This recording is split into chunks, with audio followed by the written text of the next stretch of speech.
que a gente vai falar? Hoje nós vamos falar de análise do discurso.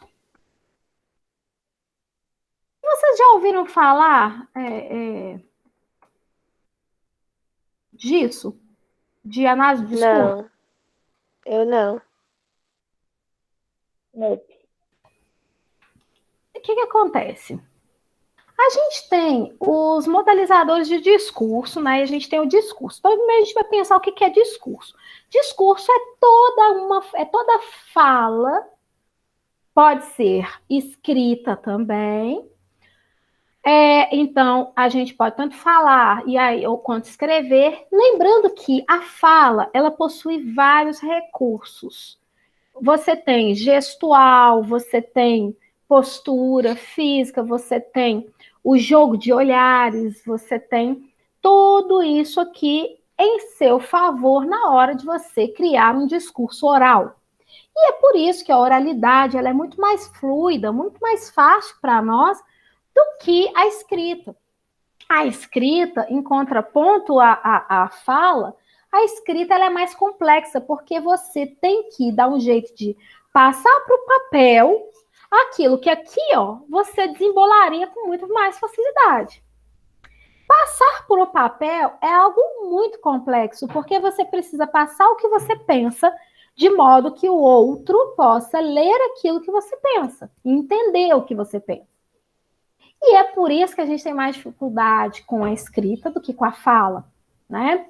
A gente utiliza, na análise do discurso, como estava dizendo, então o discurso é isso, é a fala, é expressar uma ideia e ser entendido. Então, o seu discurso, ele pode ser, ele vai de acordo com as suas ideias, e você expõe essas ideias. Tem várias formas de expor as ideias. Você consegue, dependendo do que você falar ou escrever, você expõe que está a favor ou que você está contra uma determinada situação. E isso porque você vai fazer a escolha das palavras, vai organizá-las numa ordem que realmente as pessoas possam compreender, e aí você vai fazer esse movimento, e esse movimento é muito complexo no seu cérebro, e ele é muito complexo mesmo para você, porque ele é algo que você tem que exercitar. Ninguém nasce sabendo isso. Quando a gente fala em análise do discurso, a gente fala em analisar o que o outro diz. Como esse outro diz. O que ele diz. E quando a gente fala disso, é muito importante a gente compreender que existem algumas marcas na nossa fala que demonstram se a gente está sendo a favor ou contra, se a gente está triste ou alegre, se a gente está esperançoso. Ou seja, a gente vai conseguir marcar no nosso texto aquilo que nós estamos sentindo enquanto estamos escrevendo, né? É bem importante, então, quando que a gente pensa nos usos que a gente faz da língua portuguesa, nas ações aí de comunicação, seja com a família, seja com amigos, seja no emprego, no estágio, numa faculdade, você vai buscar, né, expressar, marcar aquilo com o seu pensamento. Chamamos, então, de modalizadores discursivos aqueles elementos, aquelas escritas ali que a gente está indicando a nossa argumentação, seja ela favorável, seja ela contrária a um determinado ponto de vista. Quando a gente quer evidenciar no texto, a gente está marcando o texto. E quando a gente está marcando esse texto, essas marcas são chamadas de modalizadores discursivos. A gente vai trabalhar nessa etapa com a análise do discurso, com modalizadores discursivos, para que vocês possam entender melhor como argumentar de um jeito que você vai ser entendido, que você vai demonstrar aquilo que você pensa, tá? Tá beleza até aí, galera? Tranquilo. Tá? E aí a gente vai... Oi? Pode falar. Ah, eu falei que tá tudo bem. Tá? Então tá bom. que acontece? Quando a gente vai definir, pensar em modalizador, a gente vai pensar que, às vezes, a gente deixa ali a marca nossa no texto, né?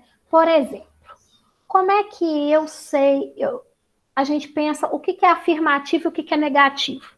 Então, eu vou te dar alguns exemplos e vocês vão me falar. A seguinte palavra. Realmente, isso foi importante. Marcando o advérbio realmente, eu te pergunto, realmente é a favor ou contra? A favor. Ele é afirmativo ou negativo? Afirmativo. Afirmativo. Se eu colocasse de jeito nenhum, de forma alguma, isso foi importante. É positivo? Negativo. Negativo. Você percebe que a gente é falante fluente da língua portuguesa, você sabe identificar isso. Né? Aí você fala assim, pô, Fernando, mas existe um meio termo? Tem alguma coisa que está no meio do caminho? Olha, quase sempre esse aluno é estudioso. Quase sempre. Possivelmente, talvez, tá vendo que eu tô em cima do muro. Não sei se... Não sabe nem se sim, nem se não. Né? Ou seja, a gente consegue expressar, né, o que a gente pensa a partir do discurso que a gente produz. Nós vamos trabalhar com discurso, modalizadores discursivos e vamos trabalhar também, vamos analisar textos circulantes na sociedade. Quais os tipos de texto, quais os gêneros textuais a gente vai trabalhar? A gente vai trabalhar com os gêneros textuais que estão circulando com mais intensidade na sociedade, que as pessoas têm mais acesso, que são aqueles que circulam na mídia. De acordo com a BNCC, nós temos que estudar, e é muito importante que nós estudemos e analisemos todos esses textos, esses gêneros textuais que estão circulando por aí, porque são gêneros textuais que mais chegam ao público. Né? Lá no século XIX, apenas 1%, lá na época de Machado de Assis, né, no século XIX, apenas 1% da população brasileira sabia ler e escrever em língua portuguesa. Eu digo isso porque algumas pessoas falam, eram analfabetos, não sabiam ler e escrever. Eles não sabiam ler e escrever em língua portuguesa. Eles sabiam as suas línguas, os seus dialetos, que eram conhecidos deles, do povo, mas não tinha o conhecimento da língua portuguesa. Apenas 1% sabia ler e escrever em língua portuguesa. Vocês percebem o absurdo disso? A dificuldade disso? Com certeza, vai. Tipo assim, a gente tinha a língua africana, os índios, e mais os portugueses ainda. Tinha uma diversidade. E a diversidade, isso mesmo, e era uma diversidade que trazia elementos de outras culturas, que eram muito diferentes daquela cultura que estava sendo imposta pelos portugueses quando invadiram o Brasil, quer dizer, quando descobriram o Brasil. Então, falei invadir, tá gravando. Aí tem que pensar o seguinte: o povo brasileiro não sabia aquela língua, não sabia ler aquela língua. E quais os textos circulantes naquela sociedade? Os jornal, porque a única mídia que existia era o jornal impresso, e também os livros impressos, que eram caríssimos. A gente percebe, portanto, que os livros pouca gente tinha acesso por conta mesmo de serem caros. E por muito tempo os livros foram não eram populares. Hoje, o livro impresso ele é muito mais popular. Né? O governo estava querendo aí colocar imposto em cima do livro, mas se ele fizer isso, a gente volta ao tempo aí do século XIX. Aí a gente volta ao século XIX, porque nós vamos retroceder, porque o livro vai ficar inviável para o público comprar, considerando que vai ser uma matéria cara. Naquele tempo tinha apenas, então, jornal e livro impresso, tá? Não havia internet, não havia nada disso. Portanto, as pessoas se informavam a partir disso. Ela vai, espera um pouquinho, todo momento está dando.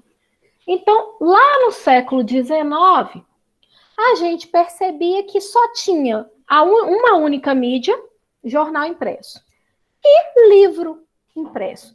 Imagina a dificuldade para as pessoas estarem de fato informadas. Elas ouviam apenas um ponto de vista, que era aquele que trazia o jornal. Eles não ouviam outras pessoas. Portanto, se o governo ali fizesse um pronunciamento, mandasse para o jornal, aquilo era tomado como verdade, porque não teria a oportunidade, por exemplo, de ouvirmos o público, de ouvirmos o povo, porque as pessoas não tinham como falar sua opinião não era ali benquista, tinha como. E agora a gente tem a internet, a gente tem a TV, a gente tem um monte de mídia circulando, jornais também, e as pessoas hoje podem ter o seu próprio canal no YouTube, as pessoas podem ter as redes sociais e nelas falar as suas opiniões, ou seja, nós temos hoje muito mais textos circulando. Se antes eu só tinha o texto da Fernanda circulando como autoridade, como alguém privilegiada, branca, privilegiada e rica, aí eu hoje tenho a opinião de Rayane, de Henrico, de Graziele, de Marina, todo mundo circulando seus textos nas redes sociais, onde todo mundo pode ver, falar e ouvir. Percebam quanto que nós avançamos em comunicação em língua portuguesa. Nós avançamos porque agora nós temos espaço de fala. Nós temos espaço para sermos ouvidos.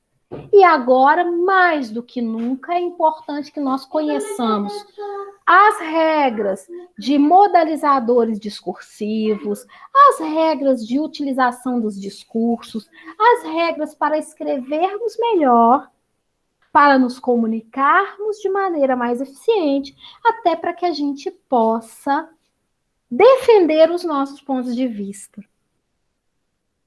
E é por isso que a gente vai estudar nesse período mídias, gêneros textuais circulantes nas mídias, discurso, modalizadores de discurso e análise do discurso. É o que a gente vai estudar nesse período nosso, que vai agora de outubro até dezembro, finalizando o nosso ano letivo. E o que eu gostaria de passar para vocês? Que eu vou explicar mais, vou fazer outros vídeos, vamos analisar textos da mídia, Instagram, Facebook, Twitter, jornais, sites, tanto sites oficiais do governo, quanto blogs, como sites, outros sites de outras instituições, a ONU, a Unesco, assim, então a gente vai estudar esses vários locais, essas mídias todas, para entender como que esse discurso é feito em cada lugar. O que se quer com esse discurso? Sempre quando a gente lê um texto, é importante a gente pensar o que quer esse texto, o que ele quer passar. Qual o objetivo desse texto? Me convencer? Me explicar alguma matéria? Expor uma opinião? Me dar uma ordem? Me dar uma orientação? Qual o objetivo do texto? Essa sempre tem que ser a primeira pergunta que a gente faz quando lê um texto. Ou mesmo quando a gente ouve alguém falando. Qual é o objetivo desse texto, desse discurso? Seja ele oral, seja ele escrito. Qual o objetivo desse discurso? Porque isso vai fazer muita diferença. Quando você entende qual o objetivo daquele discurso, você consegue entender o que aquele autor está fazendo em seu texto para conseguir o objetivo principal desse texto. Tá tudo bem, gente? O que vocês acham? Tá certo. E tem que ter bastante atenção também, né? Porque você vai tomar o poder. Quando você conseguir identificar, ler um texto, interpretar qualquer texto circulante na sociedade, você toma o poder do discurso. Mesmo que o texto tenha sido escrito por outra pessoa, quando você, leitor, leitora, enxerga aquele texto, analisa aquele texto, você estará fazendo uma coisa incrível, que é tomando para si aquele texto. Porque isso já foi dito em vários estudos da linguagem. Quem faz o texto, quem escreveu o texto e publicou foi o autor ou a autora. Mas quem faz o texto é o leitor. O texto, o leitor, ele faz e refaz o texto à medida que ele lê e interpreta, à medida que você pega um texto e enxerga uma coisa que você não tinha enxergado antes, percebe algo que você não tinha percebido antes, você está refazendo, você está dando vida àquele texto. O texto que ninguém lê, ele é um texto morto. Porque o texto só consegue viver, sobreviver, se ele for lido, se ele for discutido, se ele for tomado pelo leitor, pela leitora. Tudo bem, gente? Nossa, isso foi muito... Oi? Isso foi muito forte. Porque é o poder. O poder é seu. O poder não é do autor, do escritor. É seu, de quem lê. Se o texto... O que adianta eu escrever um texto, publicar um texto, ninguém lê? Pior que é verdade.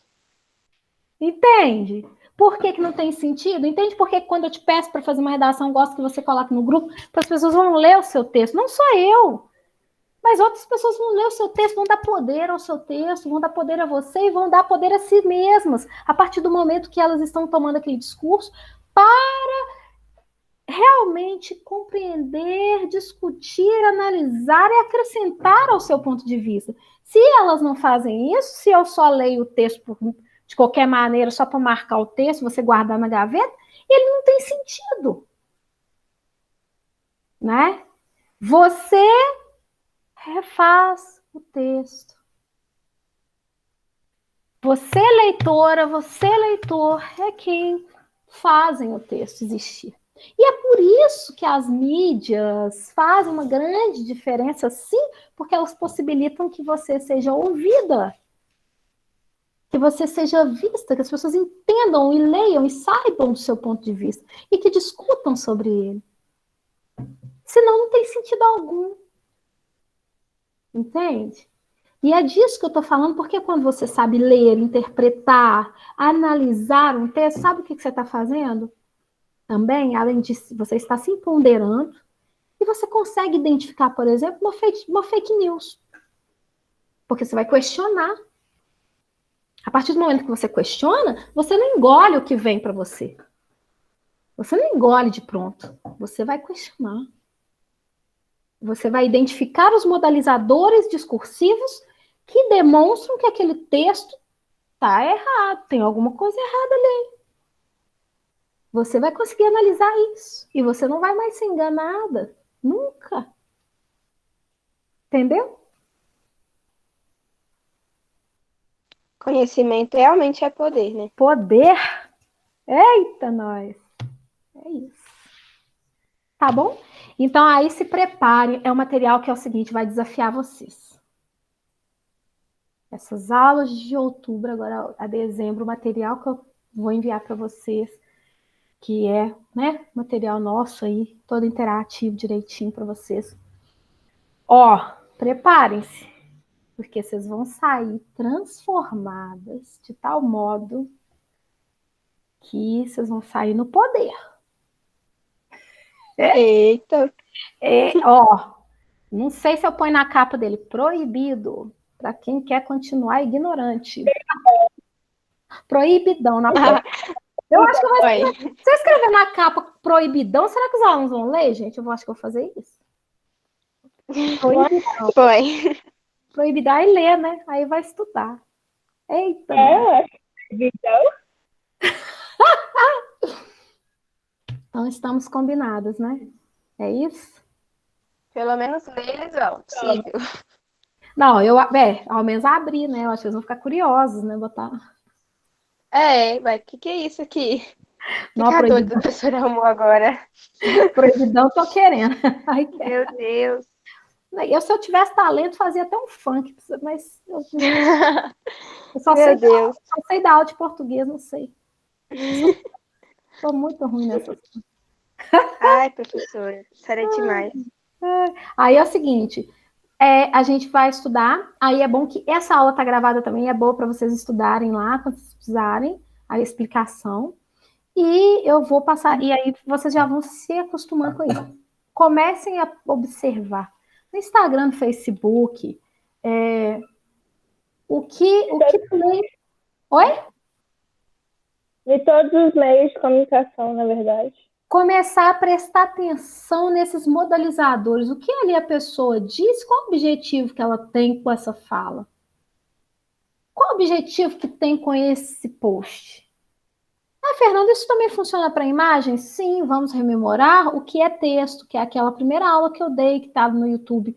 O que é texto? Texto é tudo aquilo, todo enunciado que quer demonstrar que quer passar alguma coisa, quer comunicar algo. E as fotos também são, sem dúvida alguma, comunicação. Verdade. Imagem E quando a pessoa fala assim, essa foto dispensa legenda. Por que dispensa legenda? Porque você vai ler a foto e já vai entender, mesmo que eu não te diga o que é. Eu nunca fiz uma dessa, acho que vou fazer. Vai tentar, ó.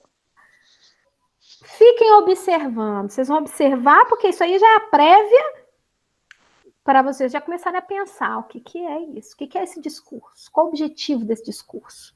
Sempre pensa isso, qual o objetivo, tá? Porque aí você desvenda o texto. Hã? Olha o poder do leitor, da leitora. Poderosa, tá?